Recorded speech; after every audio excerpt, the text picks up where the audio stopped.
ہاں، میں یہ کہہ رہا ہوں کہ میں آپ کو سن رہا ہوں کافی وقت سے، اور آپ کی کچھ ایک باتیں مجھے بالکل سمجھ آ رہی ہیں کہ ایسا نہیں ہو سکتا اگر رسول خدا اپنے بات کو جانشین مقرر کر کے نہ جائے۔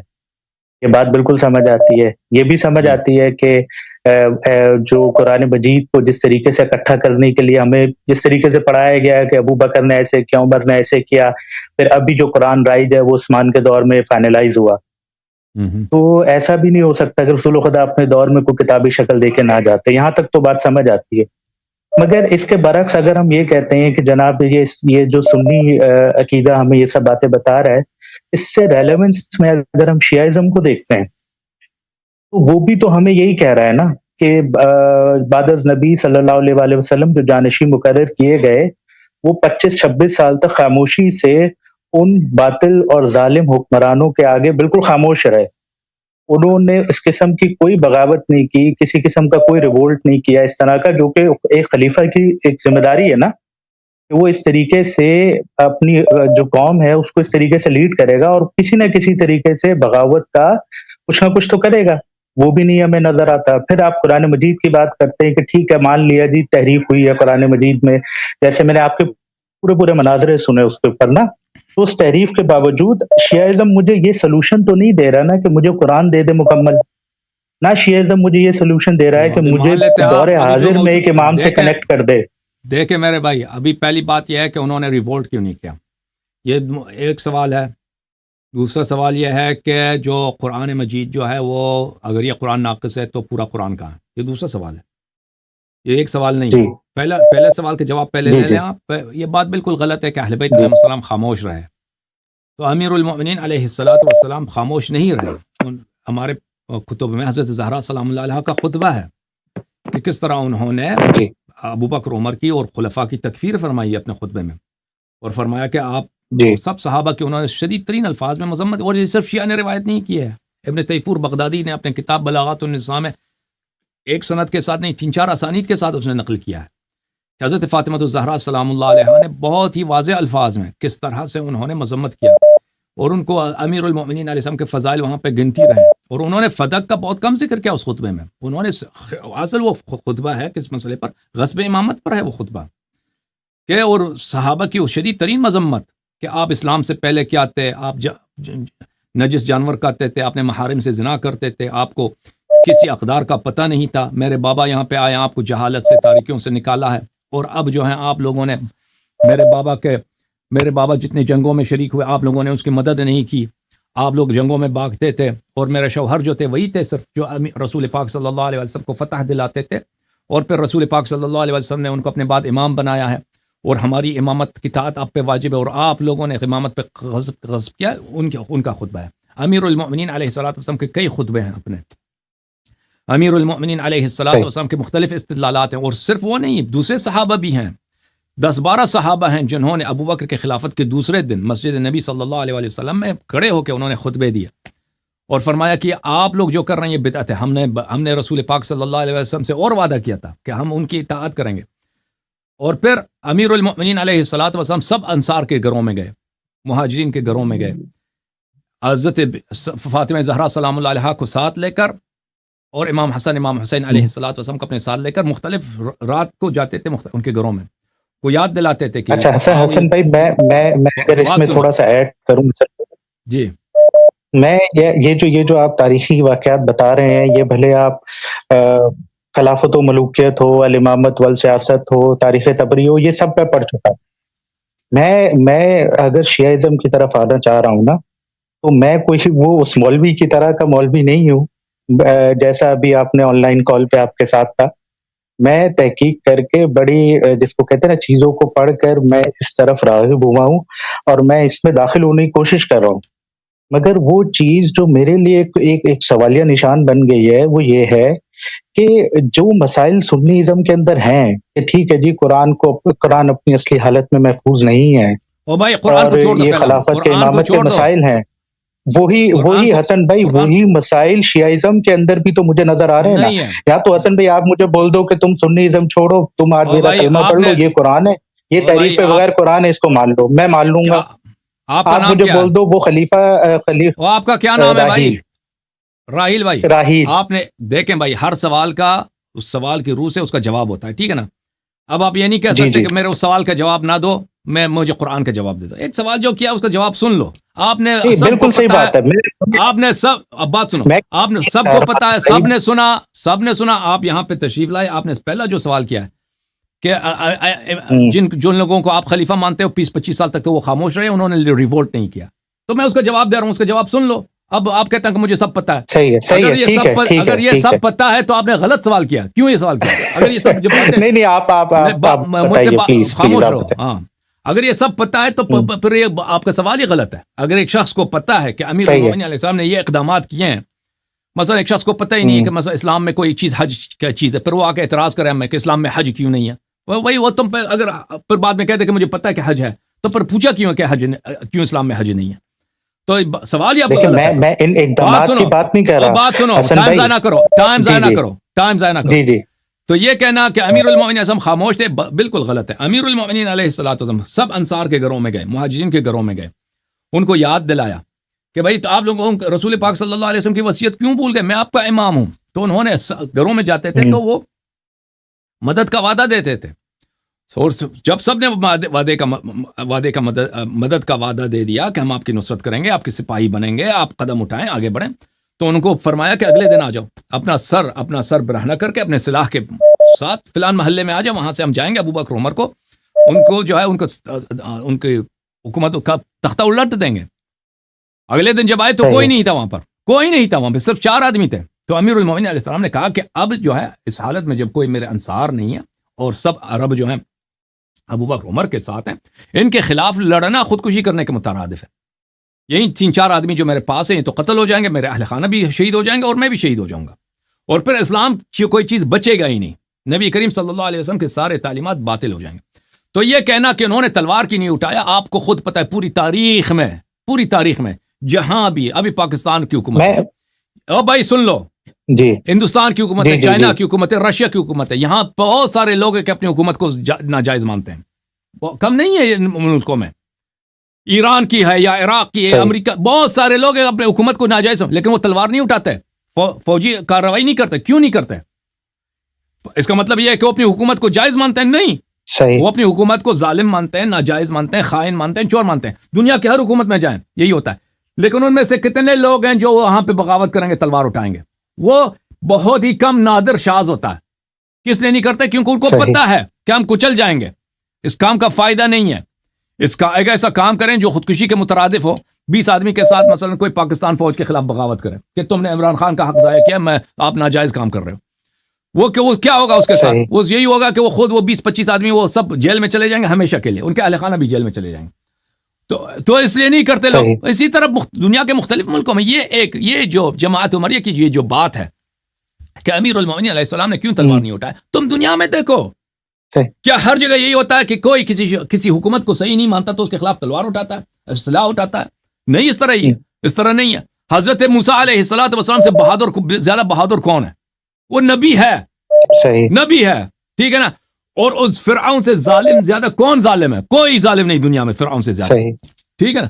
وہ فرعون کی اس نے کیا جرائم کیا؟ وہ بنی اسرائیل کے چھوٹے چھوٹے بچوں کو ذبح کرتا تھا, چھوٹے بچوں کا. ابھی دنیا میں بچہ, کافر کا بھی بچہ دنیا میں آیا نا, اس کا جرم نہیں ہوتا, اس کا حق نہیں آپ اس کو قتل کریں.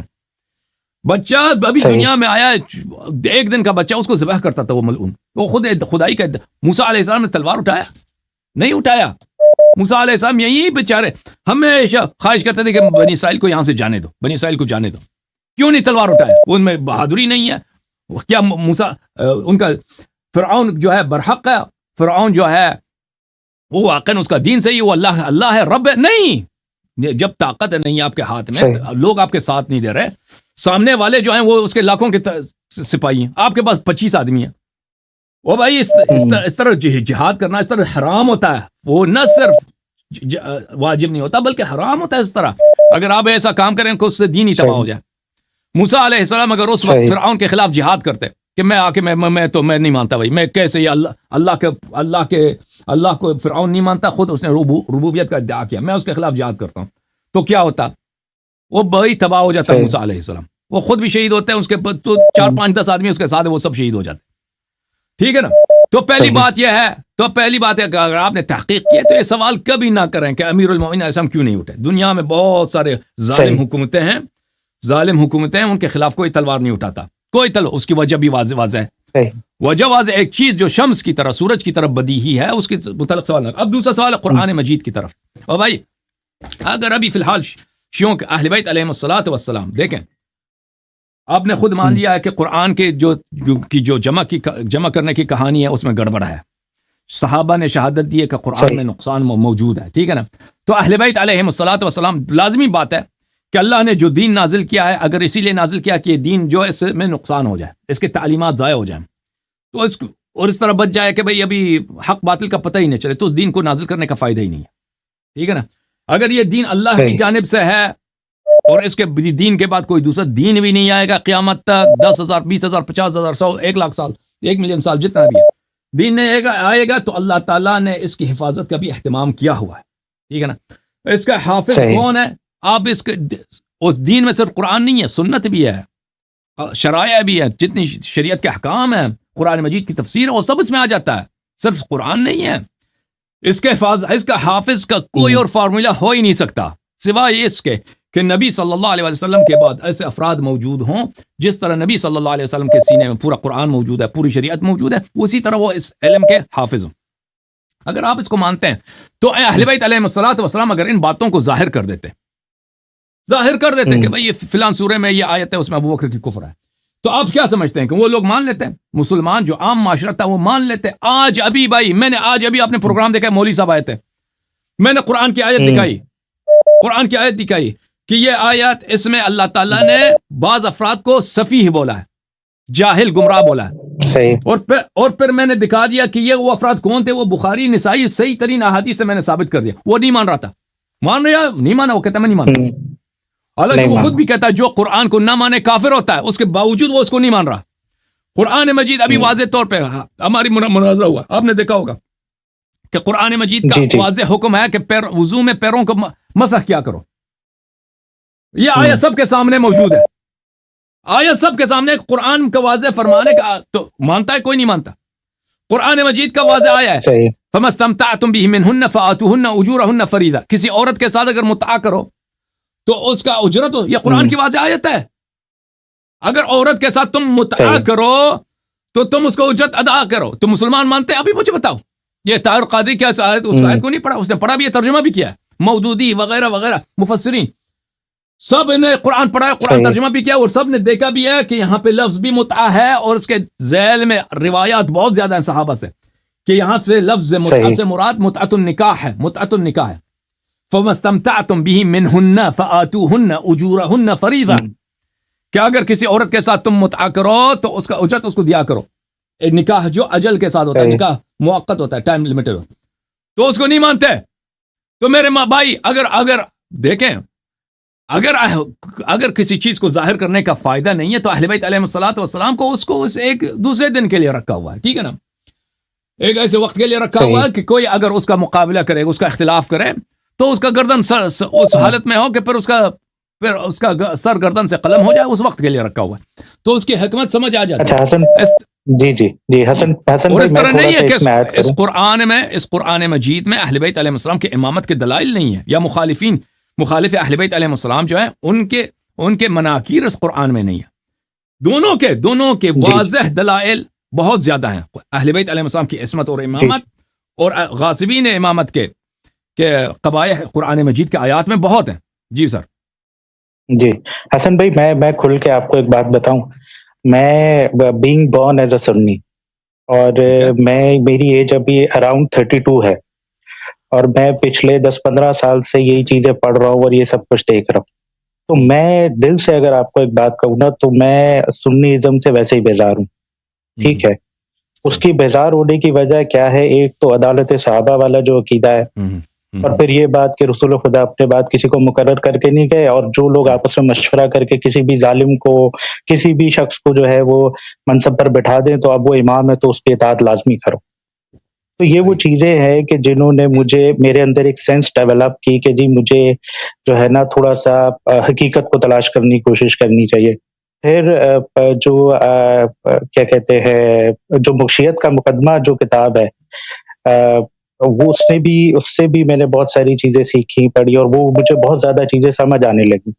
مگر وہ چند ایک سوالات جو میرے لیے رکاوٹ بن رہے ہیں کہ میں باقاعدہ طور پہ اثنا عشری مذہب میں داخل ہو جاؤں. میں ان اعتراضات کے اوپر بات کرنا چاہ رہا تھا. ان میں میرے 2 جو بنیادی اعتراضات تھے وہ یہی تھے کہ کیا کہتے ہیں قرآن مجید اگر آپ یہ کہتے ہیں کہ جناب وہ اپنی اس میں تحریف ہے، اور دیکھیں آپ نے تو بالکل درست جواب دیا اور یہ میں آپ کی بہت ساری ایسی تقاریر سن چکا ہوں، مگر پتہ نہیں کیوں میں اس بات سے کنونس کیوں نہیں ہو پا رہا کہ جب دونوں طرف قرآن ایک ہے اور دونوں اس بات کے قائل ہے کہ قرآن مجید میں تحریف ہوئی اور وہ اپنی اصلی حالت میں موجود نہیں رہا اور اس کے اندر جو ترتیب نزول ہے اس کے اندر کچھ ایک چینجز کر دیے گئے وغیرہ وغیرہ، تو اس کا مطلب حق جو ہے 100% حق تو دونوں طرف ہی نہیں ہے نا. اور میں اگر میں آگے اس مرحلے میں آگے چلوں گا نا تو آپ مجھے مجبور کریں گے کہ میں ایک ایسے شخص کے ہاتھ میں اپنا ہاتھ دوں جو خود غیبت میں ہے، جس کا مجھے کوئی پتہ ہی نہیں ہے وہ بندہ کہاں ہے، جس سے میں براہ راست ہدایت حاصل کر ہی نہیں سکتا، اور اس کے ساتھ آپ مجھے جوڑ دیں گے. پھر اگلے مرحلے میں آپ مجھے یہ کہیں گے کہ آپ ایسا کرو. اللہ بھی غائب ہے، جبرائیل نہیں، بھی اگلے غائب ہے، مرحلے نبی بھی میں غائب ہے. حسن بھائی آپ مجھے یہ کہو گے کہ کسی مراجع کو مان لو. اور بھائی جس نبی کا آپ کلمہ پڑھتے ہیں وہ بھی غائب ہے. یہ تو مجھے آپ دیکھیں نا، مجھے تو جو ہدایت حاصل کرنے میں یہاں آ رہا ہوں تو میں یہاں پر بھی تو وہی ساری کمزوریاں یہاں پر بھی تو پائی جا رہی ہیں نا، سوائے اس کے کہ کون سی کمزوری نبی بھائی؟ مولا علی کو جانشین مانا جا رہا ہے. دیکھیں بھائی، نبی صلی اللہ علیہ وسلم دنیا سے گئے، ان کے پاس جانشین ہے یا نہیں ہے؟ آپ لوگ کہتے ہیں کوئی جانشین کچھ بھی نہیں ہو، کوئی کچھ انسٹرکشن چھوڑا ہی نہیں ہے. فاسق خلیفہ بھی ہو اس کا اتباع کرنا ضروری ہے.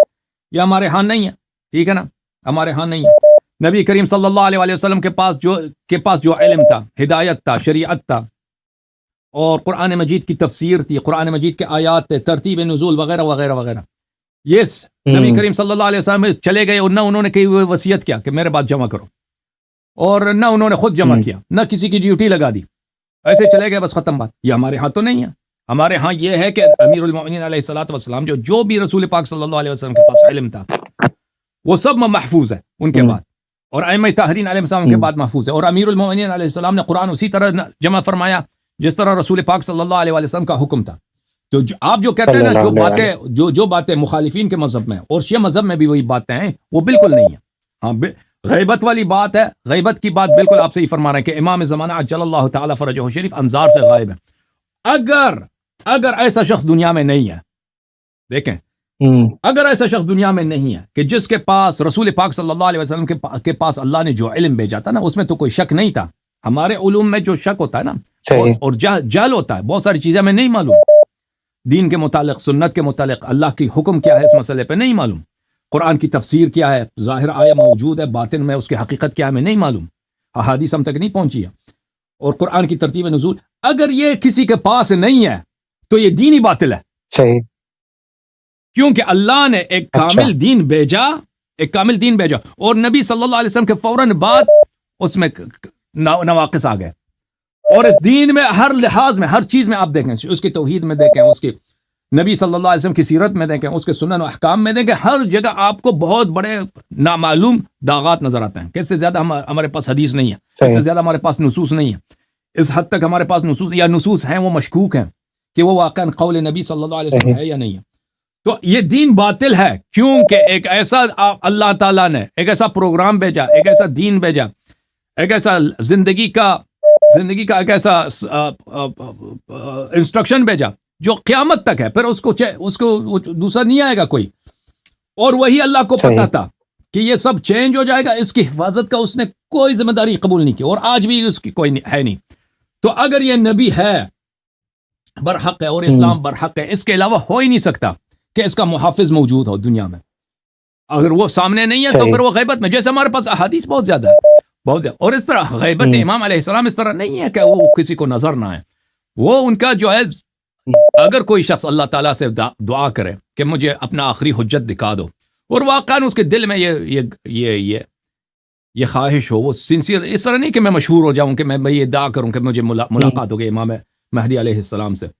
میں اگر کوئی واقعاً اپنے دل میں یہ دعا کرے اور اللہ تعالیٰ کے سامنے گر گرائے، نماز حضور قلب کے ساتھ پڑھے، پھر سجدہ کرے، دعا کرے کہ اللہ مجھے اپنے آخری حجت سے ملا دو، تو میں اگر اس کی ملاقات نہ ہو تو وہ آ کے میرے منہ پہ 100 مرتبہ تھوک لے،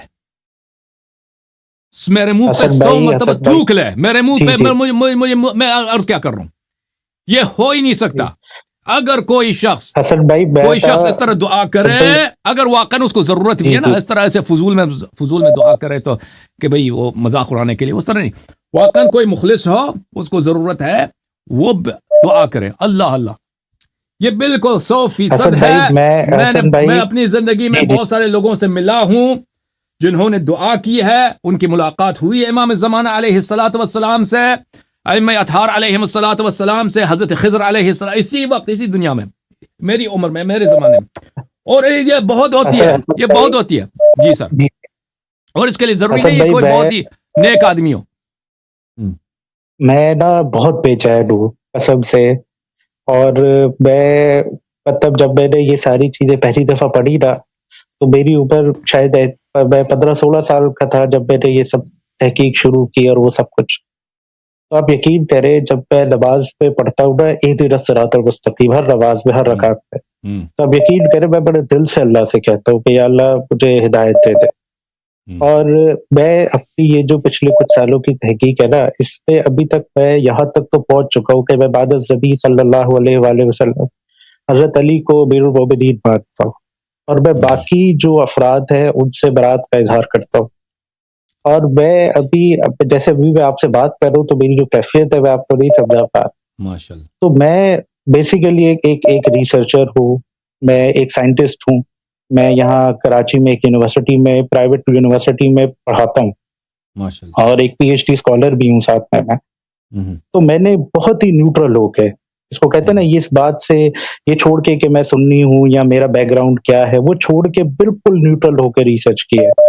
اور خدا کی قسم میں یہ کہتا ہوں اگر کوئی شخص بالکل نیوٹرل ہو کر ریسرچ کرے نا، اور جو اس نے اپنے اندر بت بنا رکھے ہیں لوگوں کے، کیونکہ کچھ لوگ ہیں نا جن کی توہین وہ برداشت نہیں کر سکتا، اگر وہ سارے بت گرا کر دیکھے تو ہر بندہ در اہل بیت پر آ کر ہی رکتا ہے، اس میں کوئی شک نہیں، وہ پہنچ جاتا ہے۔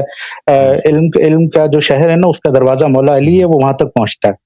اور الحمدللہ مجھے اللہ نے اتنی توفیق دی، میں نے یہ ساری چیزیں پڑھی اور سمجھی، اور میں یہاں تک پہنچ گیا ہوں کہ میں ایگری کرتا ہوں اس بات پہ۔ تو میں ابھی امامت کے موضوع کے اوپر میں کوشش کروں گا آپ سے اگلے ہفتے دوبارہ کنیکٹ کروں، اور جو میرے اعتراضات ہیں اس کو لے کر ان کے اوپر آپ کے دل میں جو بھی اعتراض ہے، جو کریں۔ بھی شک ہے نا، جو بھی اعتراض ہے، جو بھی شک ہے آپ کے دل میں، وہ آ کے ہم سے طرح کریں یہاں پر، پھر میں اگر ابھی کوئی اور سوال مزید ہے تو سوال کر لیں۔ مجھے حسن بھائی مجھے صرف ایک دفعہ یہ پڑھوا دیں آپ کہ جیسے آپ لوگ پڑھتے ہیں نا کہ بعد از نبی جو امیر ہیں وہ حضرت علی ہیں، اگر آپ پڑھا دیں تو مجھے بہت خوشی ہوگی۔ بسم اللہ الرحمن الرحیم، اشہد ان لا الہ الا اللہ، بسم اللہ الرحمن الرحیم، اشہد ان لا الہ الا اللہ، وحدہ لا شریک لہ، وحدہ لا شریک لہ، واشہد ان محمدا واشہد ان محمدا صلی اللہ علیہ وآلہ وسلم صلی اللہ علیہ وآلہ وسلم عبدہ ورسولہ عبدہ ورسولہ وخاتم النبیین، وخاتم النبیین، واشہد ان علی بن ابی طالب واشہد ان علی بن ابی طالب وصی رسول اللہ وصی رسول اللہ وخلیفتہ بلا فصل وخلیفتہ بلا فصل وامیر المؤمنین وامیر المؤمنین وامام المتقین وامام المتقین وحجۃ اللہ وحجۃ الرسول وحجۃ اللہ وحجۃ الرسول وامام الہدی۔ وامام الہدی۔ احسنت، اللہ تعالیٰ آپ سے قبول فرمائے، اللہم صلی علی محمد وعلی محمد۔ جزاک اللہ حسن بھائی، اگلے ہفتے اگلے کال ہفتے کرنا، آپ سے آپ کے انشاءاللہ جو بھی سوال ہے نا، سوال اس کو خوب سوچ کے، اس کو خوب مقدمات بنا کے، میں آپ کو زیادہ ٹائم دوں گا، انشاءاللہ کال کر رہے ہیں۔ اوکے، جزاک اللہ okay, thank you sir, thank you sir, سلامت رہو، زندہ رہو، یا علی محمد، خدا حافظ۔ انہوں نے کہا تھا کہ صرف مجھے امیر المومنین علیہ السلام کی شہادت پڑھا دو، تو میں نے وہی پڑھا دیا بھائی۔ اب یہ مزید تحقیق کریں گے تو انشاءاللہ تبارک و تعالی باقی ائمہ طاہرین علیہ السلام کے لیے انہوں نے جو کہا تھا میں نے وہی ان کو پڑھا دیا۔ اس سے زیادہ اگلے ہفتے آئیں گے تو انشاءاللہ تبارک و تعالی کا یقین بڑھ جائے تو وہ بھی پڑھا دیں گے ان کو۔